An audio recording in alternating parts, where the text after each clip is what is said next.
ಏನೇ 2026ನೇ ವರ್ಷದ ಆಡಳಿತ ಮಂಡಳಿಗೆ ರಾಜ್ಯ ಒಕ್ಕಲಿಗರ ಸಂಘದ ಚುನಾವಣೆ ನಡೀತಾ ಇದೆ. ಈ ಚುನಾವಣೆಯಲ್ಲಿ ನಾನು ಆಯ್ಕೆ ಆಗಬೇಕು ಅಂತ ಹೇಳಿ ಮತ್ತೆ ಸ್ಪರ್ಧೆ ಮಾಡ್ತಾಯಿದ್ದೀನಿ. ಕಾರಣ ಏನಂತಂದರೆ 2021ರಲ್ಲಿ ನಡೆದಂಥ ರಾಜ್ಯ ಒಕ್ಕಲಿಗರ ಸಂಘ ಚುನಾವಣೆಯಲ್ಲಿ ನಾನು ಸ್ಪರ್ಧೆ ಮಾಡಿ ಯಾವುದೇ ಮತ ಖರೀದಿ ಅಥವಾ ಮತ ಭ್ರಷ್ಟಾಚಾರ ಅದು ಯಾವುದು ಮಾಡೋದಂತಲೇ ಜನ ನನಗೆ ಪ್ರೀತಿಯಿಂದ 8,000 ಮತಗಳನ್ನ ಕೊಟ್ಟಿದ್ದರು. ಅಲ್ಪ ಮತಗಳಿಂದ ಸೋತಿದ್ದೆ. ನಾನು ಆ ಮಹಾ ಜನತೆ ಕೊಟ್ಟಿರುವಂಥ ಮತಗಳಿಗೆ ಮೌಲ್ಯ ಕಟ್ಟೋಕ್ಕಾಗೋದಿಲ್ಲ. ಸೊ ಜನ ನನ್ನನ್ನು ಸಮಾಜ, ಒಕ್ಕಲಿಗ ಸಮಾಜ ಅಪ್ಕೊಂಡಿದೆ. ಸೊ ಹಂಗಾಗಿ ಆ ಸಮಾಜಕ್ಕೆ ನನ್ನ ಏನು ಕನಸುಗಳಿದ್ದಾವೆ ಅದನ್ನು ಎಕ್ಸಿಕ್ಯೂಷನ್ ಮಾಡಬೇಕು. ಮತ್ತು ನನ್ನ ಏನು ರಾಜ್ಯ ಒಕ್ಕಲಿಗರ ಸಂಘದಲ್ಲಿ ಗುರಿ ಇದೆ, ಈ ಗುರಿನ ನಾನು ಹೇಗೆ ಸಮಾಜಕ್ಕೆ ತಲುಪಿಸ್ಬೇಕು ಅನ್ನೋಂಥ ಗುರಿ ಇದೆ. ಅದಕ್ಕೋಸ್ಕರ ನಾನು ಕೆಲಸ ಮಾಡಬೇಕು ಅಂತೇಳಿ ಮತ್ತೆ ಈಗ ಮರು ಆಯ್ಕೆ ಬರ್ತೀನಿ. ಮೂಲತಃ ನಾವೆಲ್ಲ ಏನು ಸ್ಥಿತಿವಂತ ಕುಟುಂಬದವರಲ್ಲ, ಸಾಮಾನ್ಯ ವರ್ಗದವರು. ನಾವು ಉದ್ಯೋಗ ಅರಸಿ ಮೈಸೂರಿಗೆ ಹೋದವರು ಬೀಡ್ನಹಳ್ಳಿಯಿಂದ.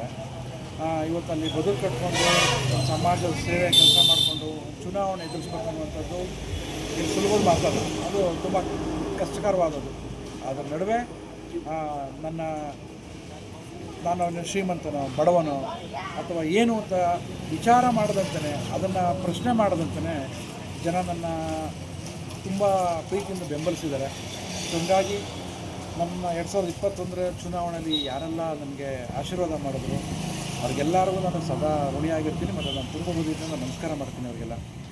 ಮತ್ತು 2021ರಲ್ಲಿ ಕಾರಣಾಂತರಗಳಿಂದ ನನಗೆ ಚುನಾವಣೆಗೆ ಸಹಕಾರ ಮಾಡೋಕ್ಕಾಗದೇ ಇರೋರಿಗೆ ನಾನು ಮನವಿ ಮಾಡ್ತೀನಿ, ನನಗೊಂದು ಅವಕಾಶ ಮಾಡ್ತೀನಿ. ನನಗೆ ಒಂದು ದೊಡ್ಡ ಕನಸಿದೆ.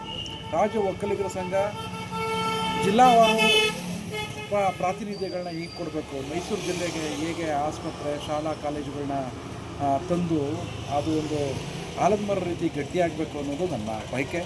ಮತ್ತು ಅದು ನಮ್ಮದು ಹಿರಿಕರು ಕಟ್ಟಿರುವಂಥ ಸಂಸ್ಥೆ. 1906ರಲ್ಲಿ ಸ್ವಾತಂತ್ರ್ಯಕ್ಕಿಂತ ಮುಂಚೆನೇ ಕೂಡ ಒಕ್ಕಲಿಗರ ಸಂಘ ಕಟ್ಟಿರುವಂಥದ್ದು. ಆ ಸಂಸ್ಥೆಗೆ ಏನು ಇವತ್ತೆಲ್ಲ ಉದ್ಯಮಿಗಳು ವ್ಯಾಪಾರ ಮಾಡೋರು ಹೋಗ್ತಾ ಇದ್ದಾರೆ, ಅದರಿಂದಾಗಿ ಸಮಾಜದ ಗೌರವ ಬೀದಿಗೆ ಬರ್ತಾ ಇದೆ. ಅದನ್ನು ಗೌರವನ ಮರುಪ್ರತಿಷ್ಠಾಪನೆ ಮಾಡುವಂಥದ್ದು, ರಾಜ್ಯ ಒಕ್ಕಲಿಗರ ಸಂಘದ ಪುನರುಜ್ಜೀವನ ಮಾಡುವಂಥದ್ದು ನನ್ನ ಕನಸು. ಆ ಕನಸಿಗೋಸ್ಕರ ನಾನು ಬೆಂಬಲ ಕೇಳ್ತಾಯಿದ್ದೀನಿ. ಮತ್ತು ಈ ವರ್ಷ ಮತ್ತೆ 7,000 to 8,000 ಜನ ಹೊಸದಾಗಿ ಸೇರ್ಪಡೆ ಆಗಿದ್ದಾರೆ. ಅದರಲ್ಲಿ ತುಂಬ ಜನ ನನ್ನ ಯುವ ಮಿತ್ರರಿದ್ದಾರೆ. ಅವರಲ್ಲೇ ಒಂದು ಮನವಿ, ರಾಜ್ಯ ಒಕ್ಕಲಿಗರ ಸಂಘ ಚುನಾವಣೆಗಳೇ ಬೇರೆ, ಸರ್ಕಾರಗಳು ನಡೆಸುವಂಥ ಚುನಾವಣೆಗಳೇ ಬೇರೆ. ಇವೆರಡರದ್ದು ವ್ಯತ್ಯಾಸವನ್ನು ದಯಮಾಡಿ ಅರ್ಥ ಮಾಡ್ಕೋಬೇಕು.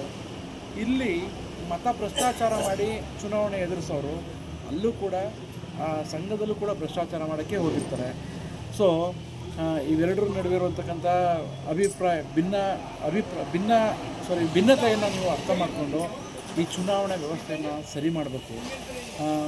ಮತ್ತು ಯಾರು ಸಮಾಜಕ್ಕೆ ಕೆಲಸ ಮಾಡಬೇಕು ಅನ್ನೋ ದೂರದೃಷ್ಟಿ ಇಟ್ಕೊಂಡಿರ್ತಾನೆ ಮತ್ತು ಕೆಲಸ ಮಾಡಿರ್ತಾರೆ.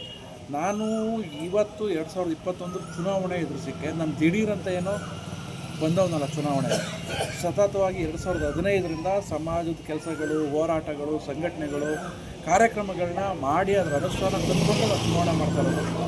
ನಾನೇನು ದಿಢೀರಂತ ಬಂದು ಚುನಾವಣೆ ನನಗೆ ಓದ್ಕೊಡಿ ಮತ ಕೊಡಿ ಅಂತ ಕೇಳಿಲ್ಲ. ಸೊ ಆ ಮಾನದಂಡಗಳ ಆಧಾರದ ಮೇಲೆ ಜನ ನನಗೆ ಕೈ ಹಿಡಿದಿದ್ದಾರೆ. ಸೊ ಹಂಗಾಗಿ ನನಗೆ ನನ್ನ ಕನಸನ್ನು ಒಂದು ಜಾರಿಗೆ ತರೋಕ್ಕಾಗುತ್ತಾ ಅಥವಾ ತರೋಕ್ಕಾಗಲ್ವಾ, ಇವನ್ನ ಒಂದು ಸರಿ ಪರೀಕ್ಷೆ ಮಾಡೋಣ ಅಂತಾರು ಕೂಡ ನಮ್ಮ ಸಮುದಾಯದ ಪ್ರಜ್ಞಾವಂತ ಮತದಾರರು ನನಗೊಂದು ಅವಕಾಶ ಮಾಡಿಕೊಟ್ರೆ ಖಂಡಿತವಾಗಲೂ ರಾಜ್ಯ ಒಕ್ಕಲಿಗರ ಸಂಘದ ನಿರ್ದೇಶಕ ಸ್ಥಾನನ ನಾನು ವ್ಯಾಪಾರ ಮಾಡಿದೆ, ಉದ್ಯಮ ಮಾಡ್ಕೊಳ್ದಂತಾನೆ ಈ ಸಮಾಜಕ್ಕೆ, ಈ ತಳಸ್ತರದ ಒಕ್ಕಲಿಗ ಸಮಾಜಕ್ಕೂ ಕೂಡ ತಳಸ್ತರದಲ್ಲಿರುವಂಥ ಜನರಿಗೂ ಕೂಡ ಸಂಘದ ಉದ್ದೇಶ ಮತ್ತು ಅವಕಾಶಗಳನ್ನ ತಲುಪಿಸುವಂಥ ಪ್ರಾಮಾಣಿಕ ಕೆಲಸ ಮಾಡ್ತೀವಿ ಅಂತ ಹೇಳ್ತೀನಿ. ನಮಸ್ಕಾರ.